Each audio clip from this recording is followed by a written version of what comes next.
दोस्तों आप सभी के लिए एक बार फिर से बेस्ट बैच को अनअकैडमी की तरफ से लॉन्च कर दिया गया है। जैसे कि आप लोग अपने स्क्रीन पर देख सकते हैं कि डीआरडीओ के लिए कंप्लीट बैच आ चुका है, जो कि 90 दिनों का ये बैच कोर्स है। और यहाँ पे मिलेंगे आपको इंडियाज़ के नंबर 1 एजुकेटर, और ये बैच आपको 24 तारीख से स्टार्ट हो जाएगी। तो बहुत ही बेस्ट बैच है, अगर आप चाहें तो इस बैच को आप ज्वाइन कर सकते हैं। डीआरडीओ स्पेशल बैच है। एक और बैच हम लोग आ चुके हैं जो कि विजय करके एयरफोर्स XY ग्रुप के लिए है, जो कि 90 डेज का बैच है कोर्स, और ये भी कंप्लीट कोर्स रहेगा, जो कि इंडियाज़ के नंबर 1 यहाँ पे एजुकेटर आपको मिलेंगे। और ये आपका बैच 26 तारीख से स्टार्ट हो जाएगा। तो गाइस दोनों बैच बहुत ही बेस्ट है। अगर आप इनरोल करना चाहते हैं तो डिस्क्रिप्शन में लिंक दिया गया है, आप लोग जाके इनरोल कर सकते हैं। देखिए आपको इनरोल कैसे करना होगा। सबसे पहले आपको गेट सब्सक्रिप्शन पे क्लिक करना होगा। उसके बाद क्लिक करेंगे, आपको सिलेक्ट करना होगा कितने महीने का लेना है। मान लीजिए आपको लेना है 6 महीने 8 महीने, उस पर क्लिक करके एक रेफरल कोड डाल दीजिएगा GZT 10% डिस्काउंट के लिए। अब आपके पास जो फाइनल प्राइस पड़ेगा 6 महीने का आपको 5760 रुपये, यानी कि पर महीने आपको 960 रुपये देने होंगे। मतलब बहुत सारा है, 1 महीने का भी है, 3 महीने का, 6 महीने का, 12 महीने, 24 महीने का भी है। जो मन करे आप ले सकते हो। बहुत ही बेस्ट बैच है। पहली बार में सिलेक्शन लेना होगा तो इस बैच को आप अवश्य ज्वाइन करिएगा। कैसे हैं आप लोग? आई होप कि आप सभी लोग ठीक होंगे। तो मेरा नाम है महेश और आप देख रहे हैं हमारे यूट्यूब चैनल ज्ञान ज्योति आशीष ट्यूटोरियल।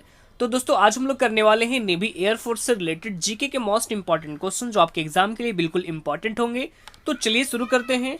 और वीडियो को शुरू करने से पहले मैं आपको ये भी बता दूं कि अगर आप इस वीडियो की पूरी PDF डाउनलोड करना चाहते हैं तो हमारे इस वीडियो के डिस्क्रिप्शन बॉक्स में टेलीग्राम और इंस्टाग्राम दोनों का लिंक दे दिया गया है।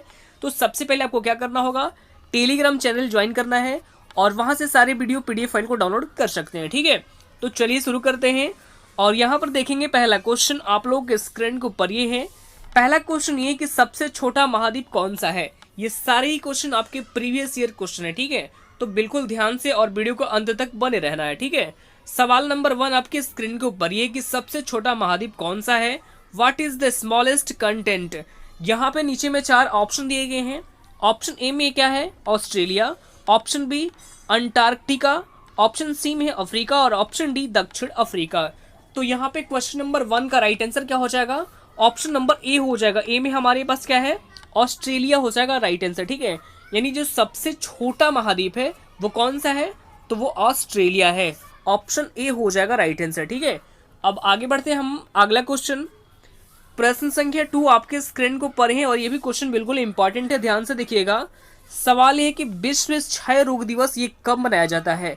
मैं आपको ये बता दूं कि आपके एग्जाम में ज़्यादातर जो दिवस है, मतलब रोग दिवस, मतलब बहुत सारे ऐसे दिवस है, उस तरह से दिवस यानी दिवस से जितने भी प्रश्न हैं उन सभी प्रश्नों को आपको याद रखना होगा। ठीक है, क्योंकि ज़्यादातर एग्जाम में दिवस से प्रश्न एराइज कर ही दिया जाता है। ठीक है, और आपको दिवस से प्रश्न जितने भी याद रखना होगा। ठीक है, तो नीचे में आपको 4 ऑप्शन दिए गए हैं। ऑप्शन ए में है 28 मार्च, ऑप्शन बी 24 मार्च, ऑप्शन सी में है 24 मई और ऑप्शन डी 28 मई। और ज़्यादातर आपको बता दूं कि स्टूडेंट यहाँ पे कंफ्यूज भी हो जाते हैं, क्योंकि यहाँ पे 24 और 24 24 और 24 भी दिया है, लेकिन यहाँ पे आपको डिस्कस क्या करना है, यहाँ पे मार्च लिखा हुआ है, यहाँ पे मई लिखा हुआ है। ये चीज़ को आपको कंफ्यूज बिल्कुल नहीं हुआ है। ठीक है, नहीं होना है। और वैसे मैं आपको बता दूं कि जो क्वेश्चन सेट करते हैं, जो एग्जामिनर जो होते हैं, जो क्वेश्चन सेट करते हैं, वो क्या करते हैं कि इस तरह से प्रश्न को जो ऑप्शन होते हैं उनको सेट करते हैं कि आप बिल्कुल कंफ्यूज होते हैं। और ऐसे आप एग्जाम हॉल में जैसे आप बैठे रहेंगे तो आपको लगेगा कि हाँ ये आंसर हो जाएगा, लेकिन 28 तो आपको याद है, पर 28 मार्च भी हो सकता है, 28 मई भी हो सकता है। इसमें आपकी कंफ्यूजन बहुत ज़्यादा हो जाती है, तो इसमें बिल्कुल ध्यान से आपको टेक करना है। ठीक है, तो यहाँ पे भी क्वेश्चन नंबर 2 का राइट आंसर क्या हो जाएगा, ऑप्शन नंबर बी हो जाएगा। बी में हमारे पास क्या है, 24 मार्च हो जाएगा राइट आंसर। ठीक है, जो विश्व क्षय रोग दिवस है ये कब मनाया जाता है, तो ये 24 कब मनाया जाता है, 24 मार्च को मनाया जाता है। इसमें कंफ्यूजन आपको बिल्कुल नहीं होना है। ठीक है, अब आगे बढ़ते हैं हमारे पास अगला प्रश्न। प्रश्न संख्या 3 आपके स्क्रीन को ऊपर है और ये भी क्वेश्चन बिल्कुल इंपॉर्टेंट है। सवाल ये है कि सर्वाधिक ऑस्कर पुरस्कार जीतने वाले जो पुरुष हैं वो रिकॉर्ड किसके नाम पर है। ऑप्शन ए में है Walt Disney, option B Steven Spielberg, option C में है रिडले स्टॉक और ऑप्शन डी में है जोसेफ M. न्यूमैन। तो यहाँ पे भी क्वेश्चन नंबर 3 का राइट आंसर क्या हो जाएगा, ऑप्शन नंबर ए हो जाएगा। ए में हमारे पास क्या है, वाल्ट डिज्नी हो जाएगा राइट आंसर। ठीक है, जो सर्वाधिक ऑस्कर पुरस्कार जीतने वाले ये पुरुष में ये रिकॉर्ड अपने नाम कर चुके हैं, वाल्ट डिज्नी। ये आपको याद रखना होगा। ऑप्शन नंबर ए हो जाएगा इस क्वेश्चन का राइट आंसर। ठीक है, अगला क्वेश्चन बहुत ही इंपॉर्टेंट है, ध्यान से देखिएगा। प्रश्न संख्या 4 आपके स्क्रीन के ऊपर ही है, बिल्कुल ध्यान से देखना होगा क्योंकि ये जो सवाल है ये बिल्कुल इंपॉर्टेंट है। सवाल ये है कि पद्मश्री से सम्मानित किए जाने वाले पहले हॉकी खिलाड़ी कौन थे। मैं आपको कई वीडियो में ये चीज बता चुका हूं कि जिस भी क्वेश्चन में पहला वर्ड आ जाए, पहला शब्द आ जाए, वो क्वेश्चन अपने आप में बिल्कुल इंपॉर्टेंट होता है और वैसे भी एग्जाम के दृष्टिकोण से और भी इंपॉर्टेंट हो जाता है। ठीक है, तो सवाल हमारे पास ये कि पद्मश्री से सम्मानित किए जाने वाले पहले हॉकी खिलाड़ी ये कौन थे। तो ऑप्शन ए में है Dhyanchand, option B Balbir Singh senior और ऑप्शन सी में है लेस्ली वाल्टर क्लॉडियस। ऑप्शन डी में क्या है धनराज पिल्ले।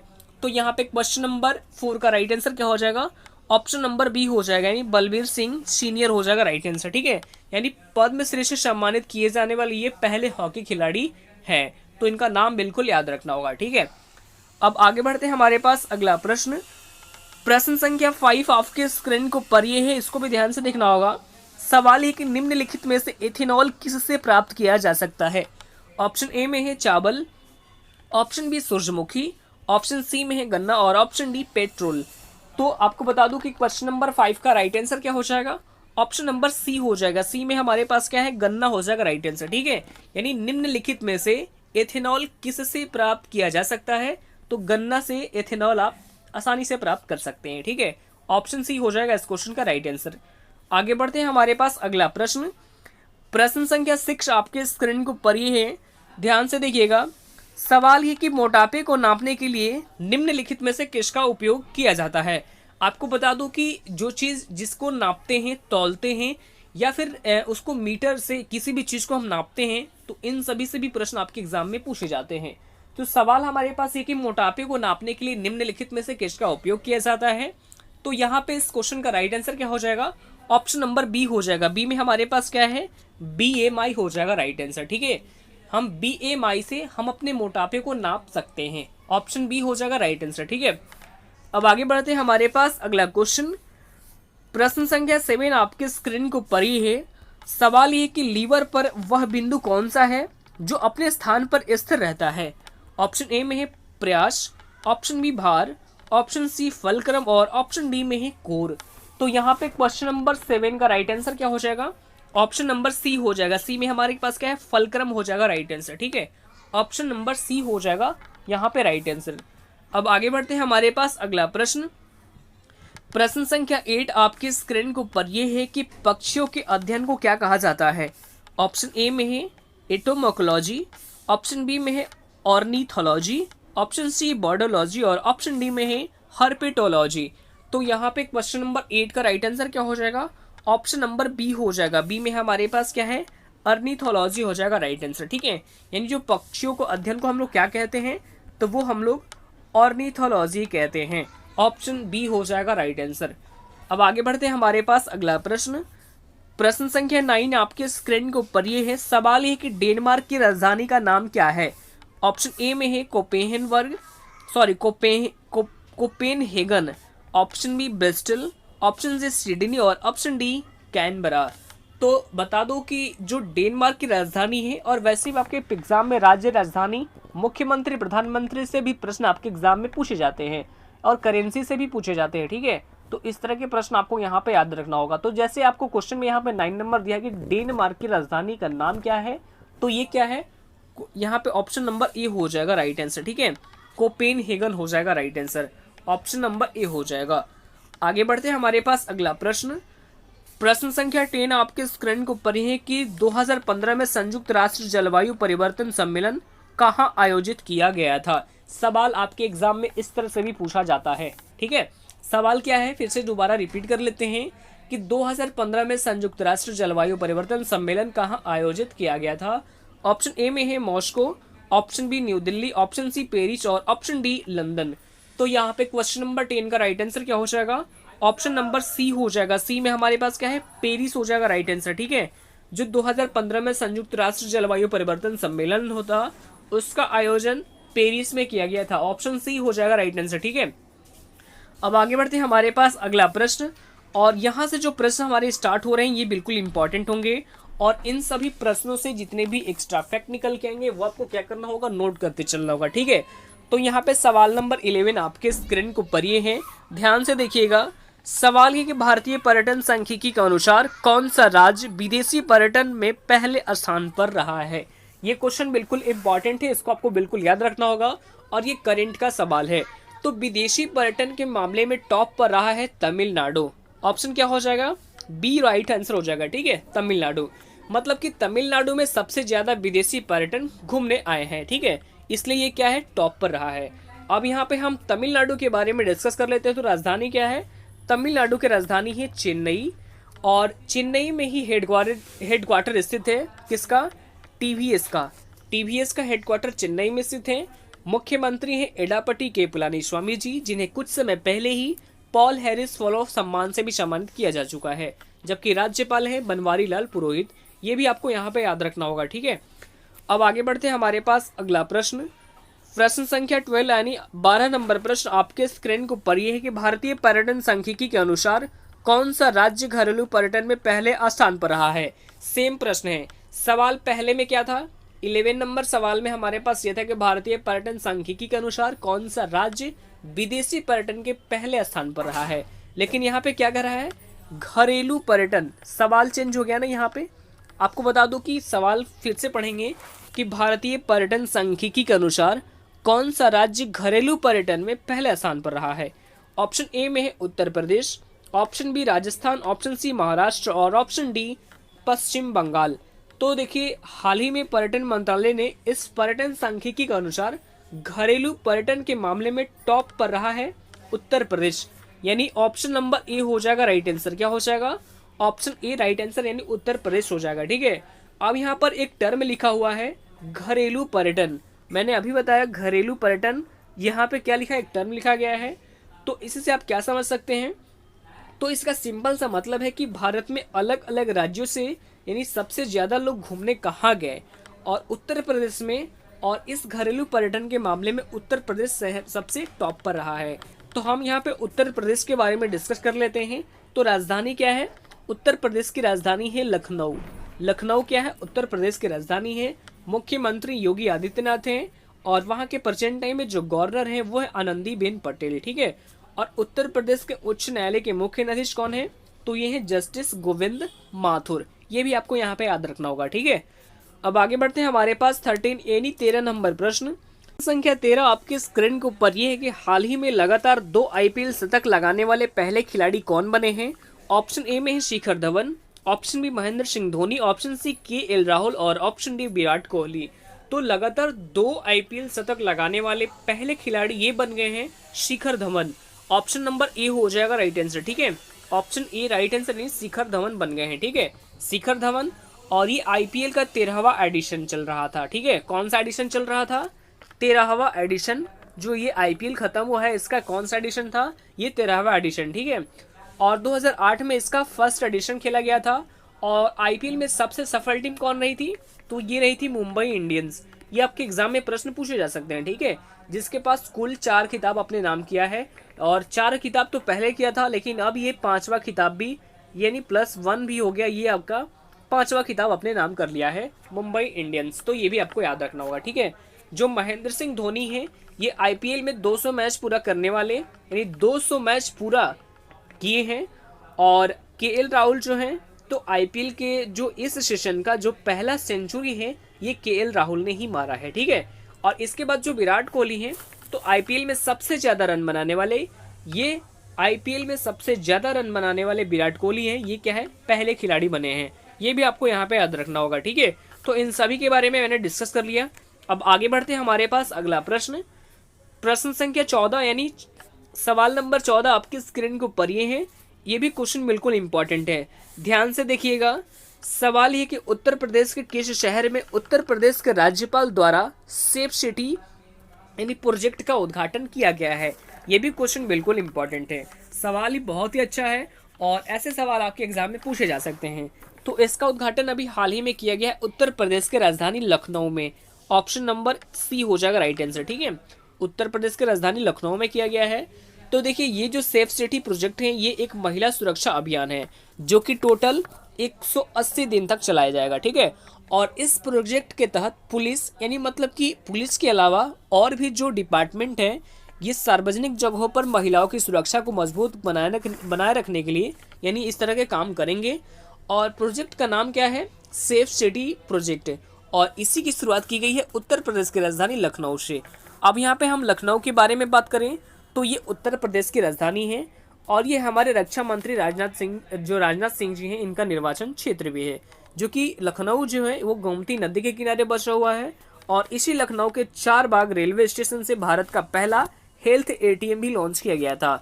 और साथ ही साथ आपको ये भी याद रखना होगा कि भारत का मास्क एटीएम ये भी लॉन्च किया गया था उत्तर प्रदेश के सहारनपुर रेलवे स्टेशन से। ये चीज़ आप सभी को आपको यहाँ पे याद रखना होगा, ठीक है। अब आगे बढ़ते हैं, हमारे पास अगला प्रश्न संख्या 15 आपके स्क्रीन के ऊपर ये है। सवाल है कि हाल ही में एमओ विद्युत पोर्टल किस राज्य ने लॉन्च किया है? एमओ विद्युत पोर्टल किस राज्य ने लॉन्च किया है? तो ये अभी हाल ही में लॉन्च किया गया है ओडिशा गवर्नमेंट के द्वारा। किसके द्वारा? ओडिशा गवर्नमेंट के द्वारा, ठीक है। तो देखिए, ओडिशा के जो मुख्यमंत्री हैं नवीन पटनायक जी, इन्होंने एक वर्चुअल प्लेटफॉर्म पर बिजली उपभोक्ता सेवा पोर्टल जिसका नाम है एमओ विद्युत पोर्टल, साथ ही एक एप्लीकेशन भी इन्होंने लॉन्च किया है। ये भी आपको यहाँ पे याद रखना होगा, ठीक है। अब यहाँ पे हम ओडिशा के बारे में डिस्कस कर लेते हैं। तो ओडिशा की राजधानी क्या है? ये है भुवनेश्वर। भुवनेश्वर जो है ओडिशा की राजधानी है और ये स्थित है कलिंगा। भुवनेश्वर में कौन कौन से स्टेडियम स्थित है? कलिंग स्टेडियम, लिंगराज मंदिर और नालको, यानी इन सभी का हेडक्वार्टर आपको भुवनेश्वर में स्थित है, ठीक है। ये आप क्या याद रखना होगा? नालको तो मैंने आपको बता दिया। नालको की फुल फॉर्म क्या होती है? तो इसकी फुल फॉर्म आपको बिल्कुल याद रखना होगा, नेशनल एल्युमिनियम कंपनी लिमिटेड। और इसका भी हेडक्वार्टर आपको स्थित है कहाँ पे? भुवनेश्वर में। मुख्यमंत्री तो ये है नवीन पटनायक जी, जबकि राज्यपाल हैं गणेशी लाल। ये भी आपको यहाँ पे याद रखना होगा, ठीक है। अब आगे बढ़ते हैं, हमारे पास 16 नंबर प्रश्न संख्या 16 आपके स्क्रीन को पर है कि हाल ही में चर्चित गोलकुंडा किला किस राज्य में स्थित है? तो देखिए, ये स्थित है तेलंगाना में। ऑप्शन नंबर ए हो जाएगा राइट आंसर, ठीक है। कहाँ पर स्थित है? तेलंगाना में स्थित है, ठीक है। और तेलंगाना में भी कहाँ पे? तो तेलंगाना के कैपिटल हैदराबाद में, यानी तेलंगाना की जो राजधानी है हैदराबाद, वहां पर ये आपको गोलकुंडा किला स्थित है, ठीक है। ये आपको याद रखना होगा। और ये क्वेश्चन ये है कि मतलब ये चर्च में क्यों है? तो गोलकुंडा किला चर्च में क्यों है ये आपको बताना होगा। तो देखिए, हैदराबाद में लास्ट में जो भारी भरकम बारिश हुई थी, जिसमें टोटल 500 साल पुराना गोलकुंडे के किले को यानी नष्ट कर दिया था, ठीक है, जिसके कारण ये बहुत ही चर्च में आया है। ये आपको याद रखना होगा। तो देखिए, जो हैदराबाद है ये बसा हुआ है मूसी नदी के किनारे। कहाँ से? कौन से नदी किनारे? मूसी नदी के किनारे ये हैदराबाद बसा हुआ है। ये आपको याद रखना होगा। अब आगे बढ़ते हैं, हमारे पास 17 नंबर प्रश्न संख्या 17 आपके स्क्रीन को पर है कि हाल ही में लिखी गई पावर ऑफ पोटेंस किसकी आत्मकथा है? तो देखिए, ये लिखी गई है एन.के. सिंह के द्वारा। किसके द्वारा? ए.के. सिंह के द्वारा। ऑप्शन नंबर क्या हो जाएगा? बी राइट आंसर हो जाएगा, ठीक है। एन.के. सिंह के द्वारा। और एन.के. सिंह ये है कौन है? तो ये हमारे 15वें वित्त आयोग के अध्यक्ष हैं, जिनके द्वारा इस ऑटोबायोग्राफी को लिखा गया है। नाम क्या है? Power of potence. ये आपको याद रखना होगा, ठीक है। अब आगे बढ़ते हैं, हमारे पास अगला प्रश्न संख्या 18 आपके स्क्रीन के ऊपर ये है और ये भी सवाल बिल्कुल इंपॉर्टेंट है। सवाल ये है कि OECD देशों में प्रवासियों का सबसे बड़ा स्रोत होने के मामले में शीर्ष स्थान वाला देश ये कौन सा है?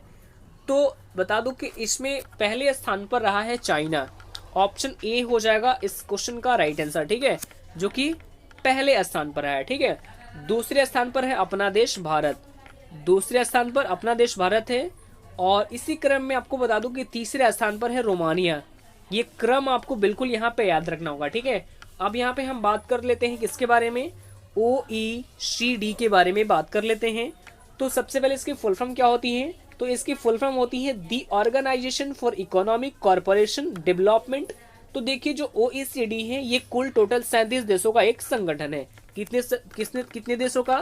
टोटल 37 देशों का ये कुल संगठन है। और आपको याद रखना है कि जो अपना देश भारत है ये OECD में, जो OECD कंट्री का ये हिस्सा नहीं है। ये आपको याद रखना होगा। तो इसमें से पहले स्थान पर कौन है? तो चाइना। अब यहाँ पे हम चाइना के बारे में डिस्कस कर लें। तो कैपिटल क्या है? चाइना की कैपिटल है बीजिंग और करेंसी है रेन मिनमे। ये अब आपको याद रखना होगा, ठीक है। अब आगे बढ़ते हैं, हमारे पास 19 नंबर प्रश्न। प्रश्न संख्या 19 आपके स्क्रीन को पढ़े कि हाल ही में डीआरडीओ ने हवा से सतह पर मार करने वाली किसी एंटी टैंक मिसाइल का प्रशिक्षण किया है। ये भी क्वेश्चन बिल्कुल इंपॉर्टेंट है। तो देखिए, ये जो किया गया है, ये किया गया है सैट मिसाइल का। किसका किया गया है? सैट मिसाइल का। ऑप्शन बी हो जाएगा राइट आंसर, ठीक है, जिसका सफलतापूर्वक प्रशिक्षण किया गया है। और किसके द्वारा किया गया है? तो ये किया गया है DRDO के द्वारा। DRDO के द्वारा, यानी कि डिफेंस रिसर्च डेवलपमेंट ऑर्गेनाइजेशन के द्वारा। और कहाँ पर? तो उड़ीसा के एक इंटीग्रेटेड टेस्टिंग रेंज से, ठीक है, ये आपको याद रखना होगा। अब यहाँ पे हम DRDO के बारे में डिस्कस कर लेते हैं। तो फुल फॉर्म तो अभी बताया, डिफेंस रिसर्च डेवलपमेंट ऑर्गेनाइजेशन, और इसकी स्थापना हुई थी 1958 में। कब की गई थी? 1958 में DRDO की स्थापना की गई थी और इसका हेडक्वार्टर नई दिल्ली में स्थित है। और प्रेजेंट टाइम में इसके अध्यक्ष हैं जी सतीश रेड्डी जी, जिनका अभी हाल ही में कार्यकाल भी बढ़ाया गया है। अब आगे बढ़ते हैं, हमारे पास 20 यानी 20 नंबर क्वेश्चन, और ये है आज का लास्ट क्वेश्चन। ध्यान से देखिएगा, सवाल नंबर 20 आपके स्क्रीन को पढ़े कि महाराष्ट्र में, जो महाराष्ट्र है, इसमें राज्य सड़क सुधार के लिए भारत और ADB के बीच कितने ऋण समझौते पर हस्ताक्षर किए गए हैं? सवाल ये है, और ये भी सवाल बिल्कुल इंपॉर्टेंट है। तो ये अभी हाल ही में टोटल किया गया है कुल 177 मिलियन $। ऑप्शन नंबर बी हो जाएगा राइट आंसर, ठीक है, 177 मिलियन अमेरिकी डॉलर ये टोटल ऋण क्या किया गया है? ADB के बीच ये किया गया है, ठीक है। और आपको बता दूं कि जो यहाँ पे देख सकते हैं कि जो महाराष्ट्र में लगभग टोटल 450 स्टेट हाईवे और डिस्ट्रिक्ट रोड का काम किया गया जाना है, जिसके लिए महाराष्ट्र गवर्नमेंट इसने एशियन डेवलपमेंट बैंक के साथ टोटल 177 मिलियन $। का ऋण समझौते पर हस्ताक्षर किया है। अब यहाँ पे हम महाराष्ट्र के बारे में डिस्कस करेंगे। तो कैपिटल है मुंबई, मुख्यमंत्री है उद्धव ठाकरे जी, राज्यपाल है भगत सिंह कोश्यारी जी, और भगत सिंह कोश्यारी ये भी गोवा के राज्यपाल भी हैं, जिसका एडिशनल चार्ज संभाल रहे हैं, ठीक है। और महाराष्ट्र उच्च न्यायालय के मुख्य न्यायाधीश ये हैं दीपंकर दत्ता। अब यहाँ पे हम बात कर लेते हैं ADB के बारे में। किसके बारे में? एशियन डेवलपमेंट बैंक के बारे में। तो ADB, इसके फुल फॉर्म तो अभी बताया, एशियन डेवलपमेंट बैंक, जिसकी स्थापना हुई थी 1966 में। हेडक्वार्टर स्थित है आपको कहाँ पे? मनीला, फिलीपींस में। और प्रेजेंट टाइम में जो इसके अध्यक्ष हैं ये हैं मात्सुगु अशिगावा। कौन है? मात्सुगु अशिगावा, ये प्रेजेंट टाइम में ADB के अध्यक्ष हैं। तो आज के लिए इतना ही। अगर आपको ये वीडियो अच्छा लगा तो वीडियो को लाइक कीजिए, कमेंट कीजिए और अपने स्टडी ग्रुप में एटलीस्ट एक शेयर भी कर दीजिए, ठीक है। तो आज के लिए इतना ही, फिर मिलते हैं नेक्स्ट वीडियो में। धन्यवाद।